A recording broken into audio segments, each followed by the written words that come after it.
Welcome to the eXtremeRate YouTube channel. In this video, we are going to walk you through the installation of the victories Remap Kit on the Xbox One S controller. Inside the box of the victories Remap Kit, you will find all the components including the bottom shell, 2 rails, and the back button kits. FPC, PCBA, tester board, tools kit including spudger, different screws, and screwdrivers. Now let's get started. First we need to remove the battery cover. Then use the spudger to remove both rails from the top end. To remove the cover, we need to insert the spudger into the gap and pry it a bit to create a gap in the side. Then insert the spudger into the side rail and pry it up. With some force, the cover would pop out easily. Now remove the rail cover on the other side. Insert the spudger to create the gap and pry the gap to get the cover off.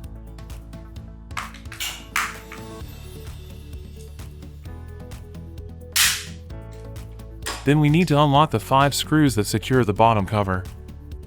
There are 2 on the left, 2 on the right, and 1 in the middle. Now is the top on the left.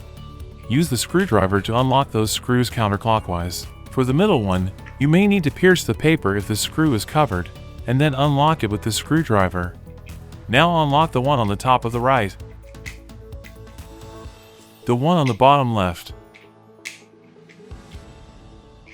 and the one on the bottom right. After the screws are removed, let's take out the front plate, 2 thumbsticks, and the bottom cover. Then we need to take out the metal connector plate and the battery slot. Use the spudger to lift it up from the end. The plate would pop and loose on one side.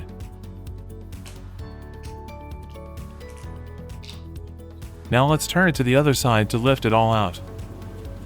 After getting it out, keep the connector plate and put it in place. Now let's move to the motherboard sector. Please note the circled spots on the screen, which are the connectors of the flat wires. Use the spudger to disconnect the wire. We can use a little tape to fix the wire to the bumper to better organize it. Now we need to deal with the rumble power cables on the motherboard.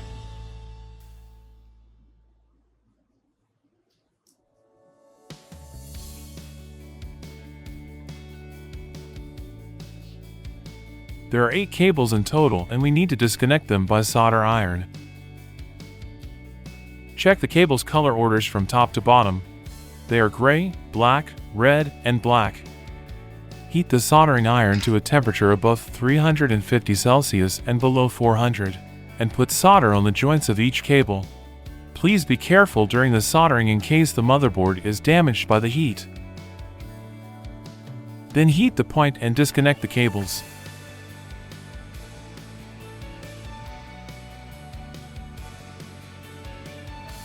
Next, let's do the same and disconnect the cables on the other side.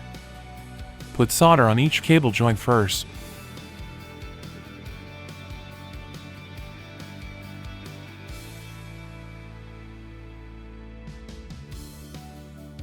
Then heat the joints to disconnect the cables by orders.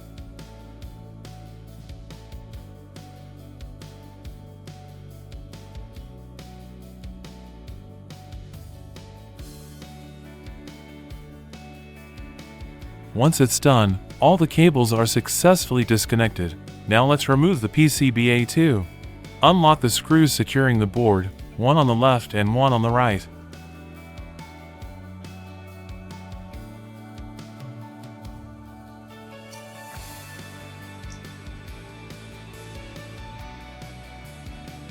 After removing 2 screws, we need to get the board released from the controller. Lift the board with fingers from the edge, and it should pop off easily as it is. As is shown in the picture reference, the board in the inner space is PCBA1 and the outer one is PCBA2. Remove the headphone jack and put it aside. Next we need to solder the FPC1 onto the motherboard. Please check the reference to make sure you got the right kit. First we need to unlock the screws on the PCBA1. Use the screwdriver to unlock them counterclockwise.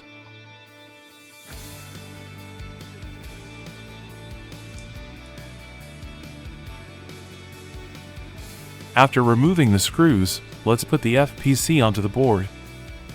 Please note that the joints on the FPC and on the board should be precisely lined up. After the FPC is well placed onto the board, let's lock back the screw to secure the FPC.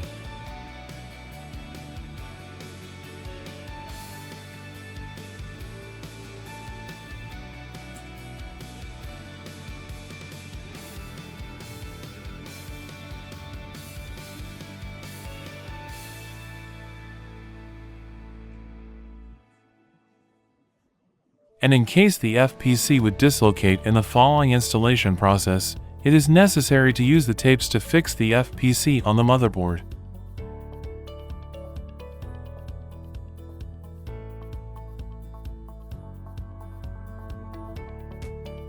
Now we need to solder the FPC onto the motherboard. Before you solder the FPC, please refer to the soldering joints in the picture and make sure you solder the correct joints. Preheat the soldering iron on the TP solder joint for about 1 to 3 seconds, and then put some solder onto the joint nice and slow. Then we can use the tweezers to hold the FPC and wait for the solder to cool down. Now do the same to the next soldering point. Preheat the point, put some solder, and wait for its cool down.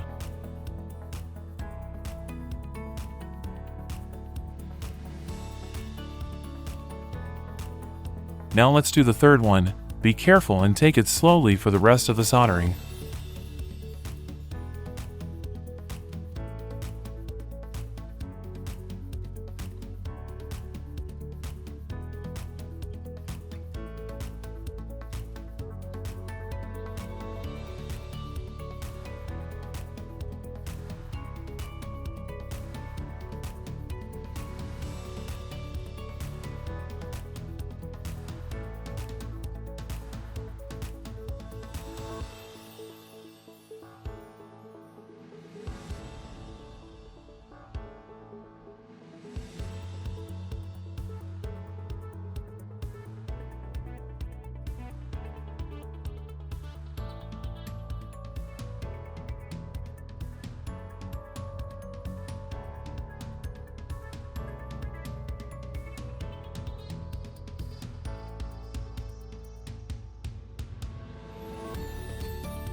After done soldering all the points on the left side, let's solder the rest points on the right side.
Now all the solderings are done here.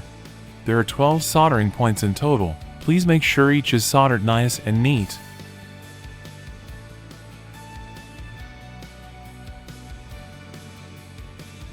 Let's go back and check if we solder all the points, in case we miss anyone. After checking that all the points are well soldered, let's move to the PCBA2. First, let's put the headphone jack back onto the PCBA board. And then let's put back the PCBA2 onto the controller. Adjust the board and line it up nice and neat to make it fit onto the controller.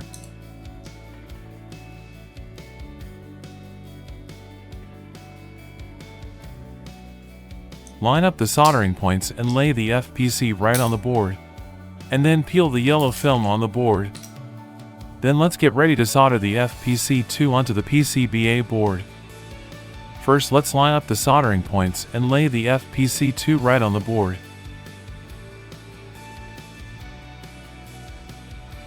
And in case the FPC would dislocate in the following installation process, let's use the tapes to fix the FPC onto the board.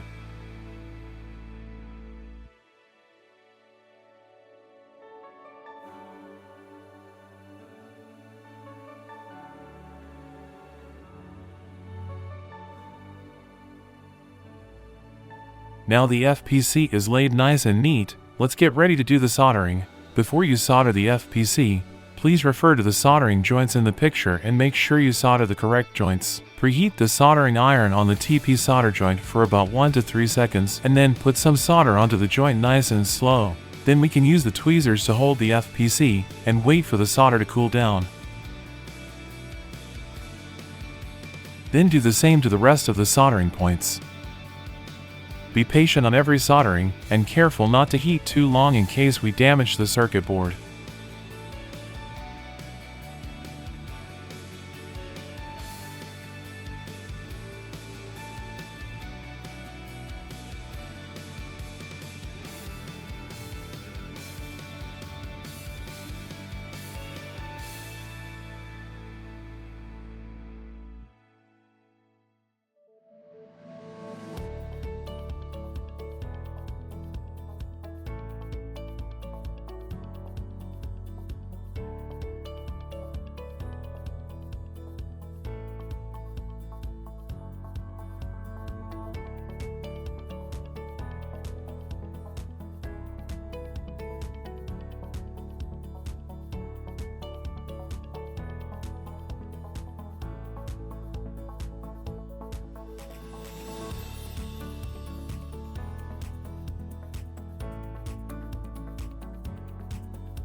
Now all the solderings are done here.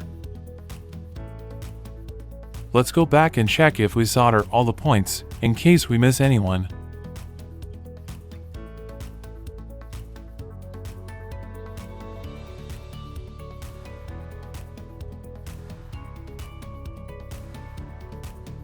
Now let's connect the ribbon on the FPC2 to the FPC1.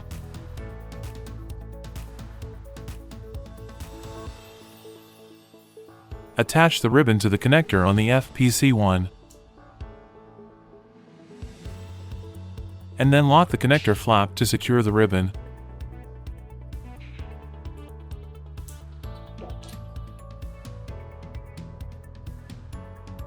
Now we can use the tester board in the kit to test if all the points are well soldered. Please read the instructions on how to start the test and do the self-check. First, we need to use the ribbon to connect the FPC to the tester board. Plug in one end of the ribbon to the tester board flap.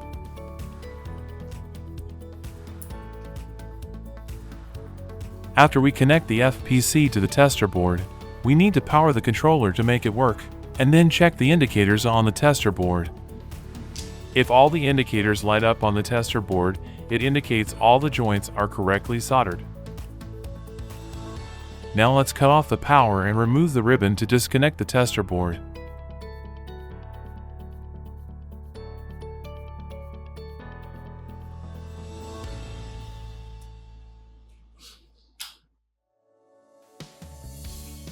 Next, we need to sync the controller to the PC to check if all the buttons work properly.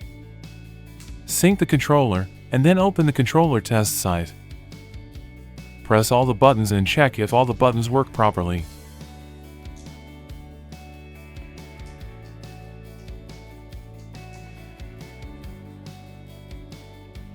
After we confirm all the buttons are working, we can unplug the cable and move to the next part. Next, we need to solder the power cable to the motherboard. Please check the reference and solder the cables by color order in case they are soldered onto the wrong soldering point. Use the soldering iron and put some solders onto all the soldering points before we solder the cables.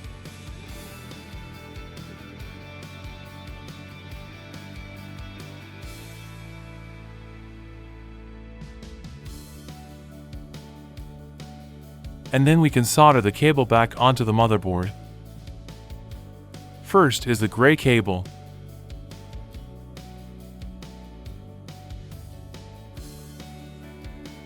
And then the black one.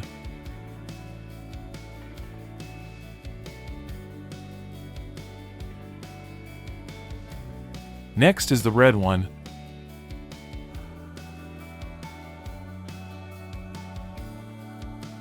And the black one at the end.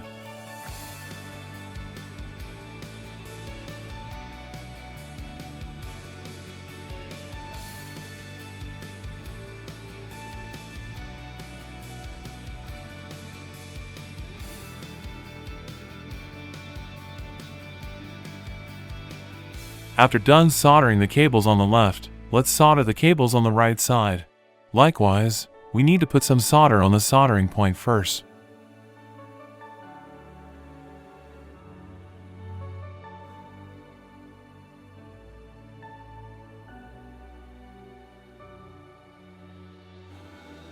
And then let's solder all the cables onto the board.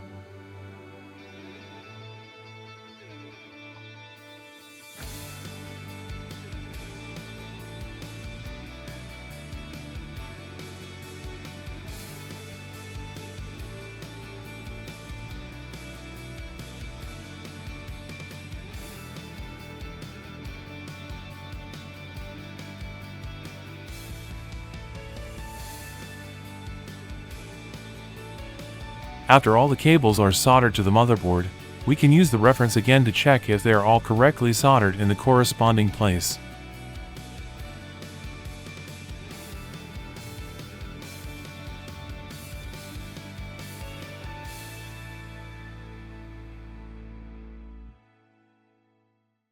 Then let's lock back the two screws on the motherboard.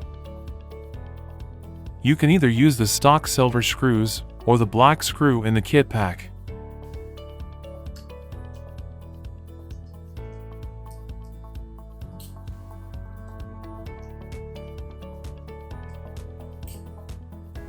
After we secure the board onto the controller, we need to put back the yellow film to fix the two motherboard.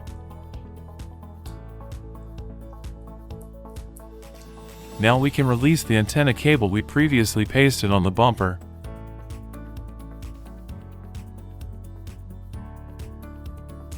Reattach the antenna cable onto the motherboard.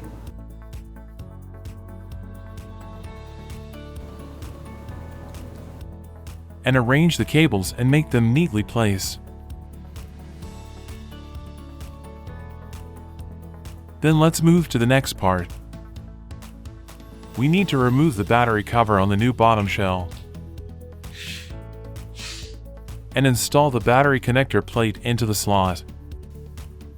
Align the metal connector plate and press it down to fit it in.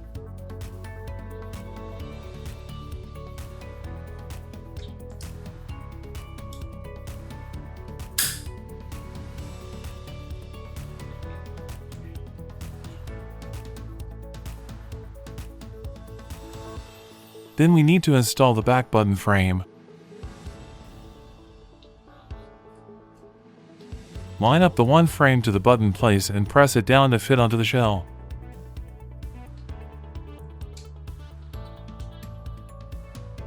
And then install the other side to the bottom shell. Press it down to fit it onto the shell.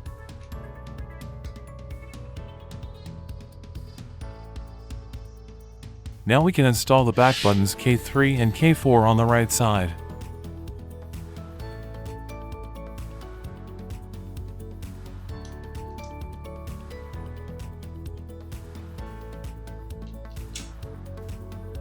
And back buttons K1 and K2 on the left side.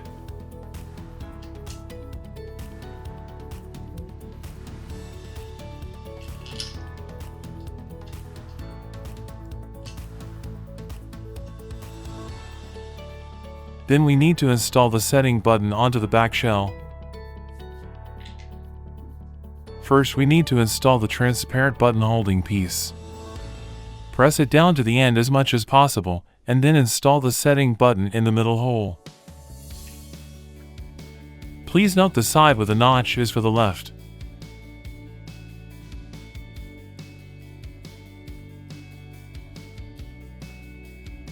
Then let's install the button PCA onto the button holder block.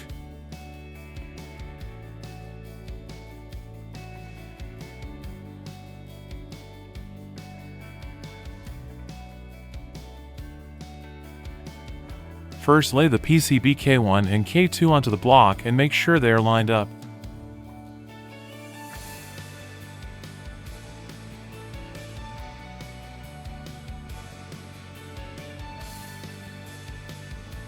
And then lock the screw to secure the PCB onto the holder block. Please carefully lock the screw to avoid being stripped or sticking out.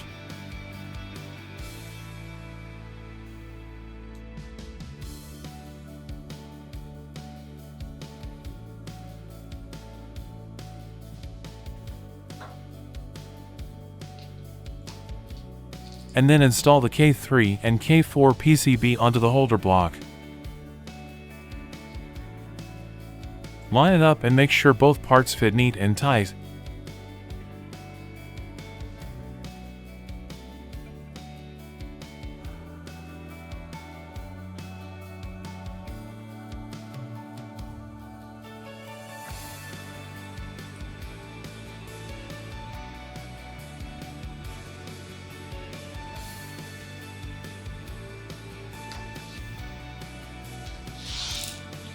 Then fit the two holder blocks onto the back button place and secure them with the screws.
Next, let's plug one end of the ribbon into the PCBA board connector and turn the side with the connector downside.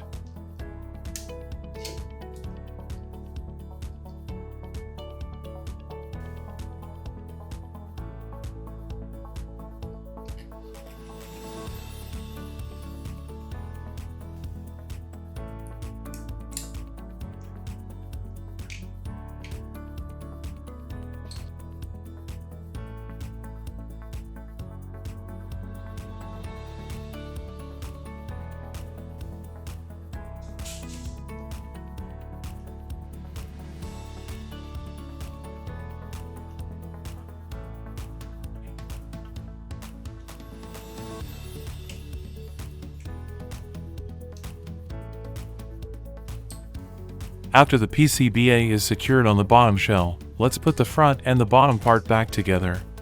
Line up both parts nice and neat, and fix them together.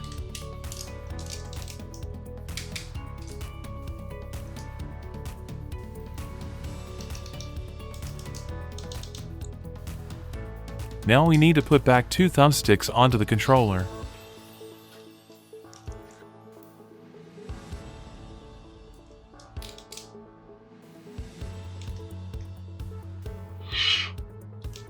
and then install the front plate.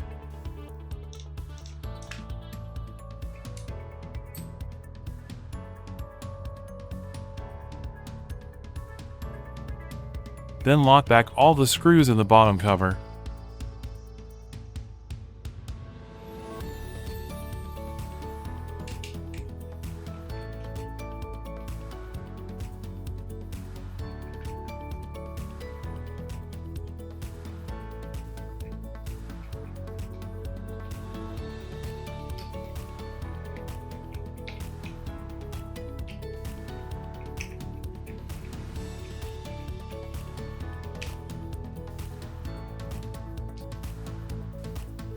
Install the side rails.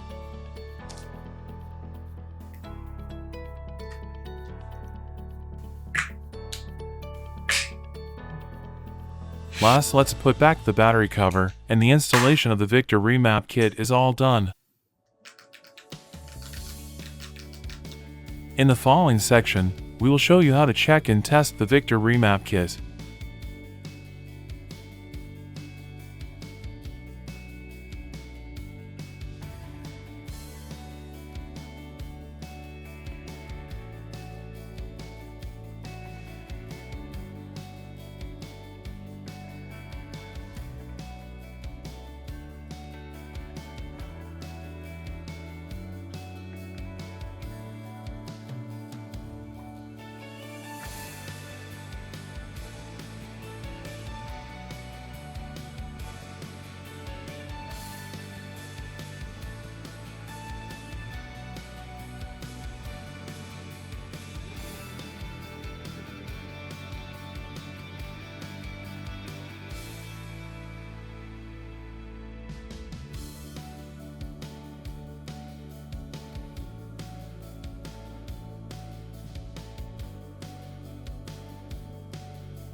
Thank you for watching. Enjoy your modding journey with eXtremeRate.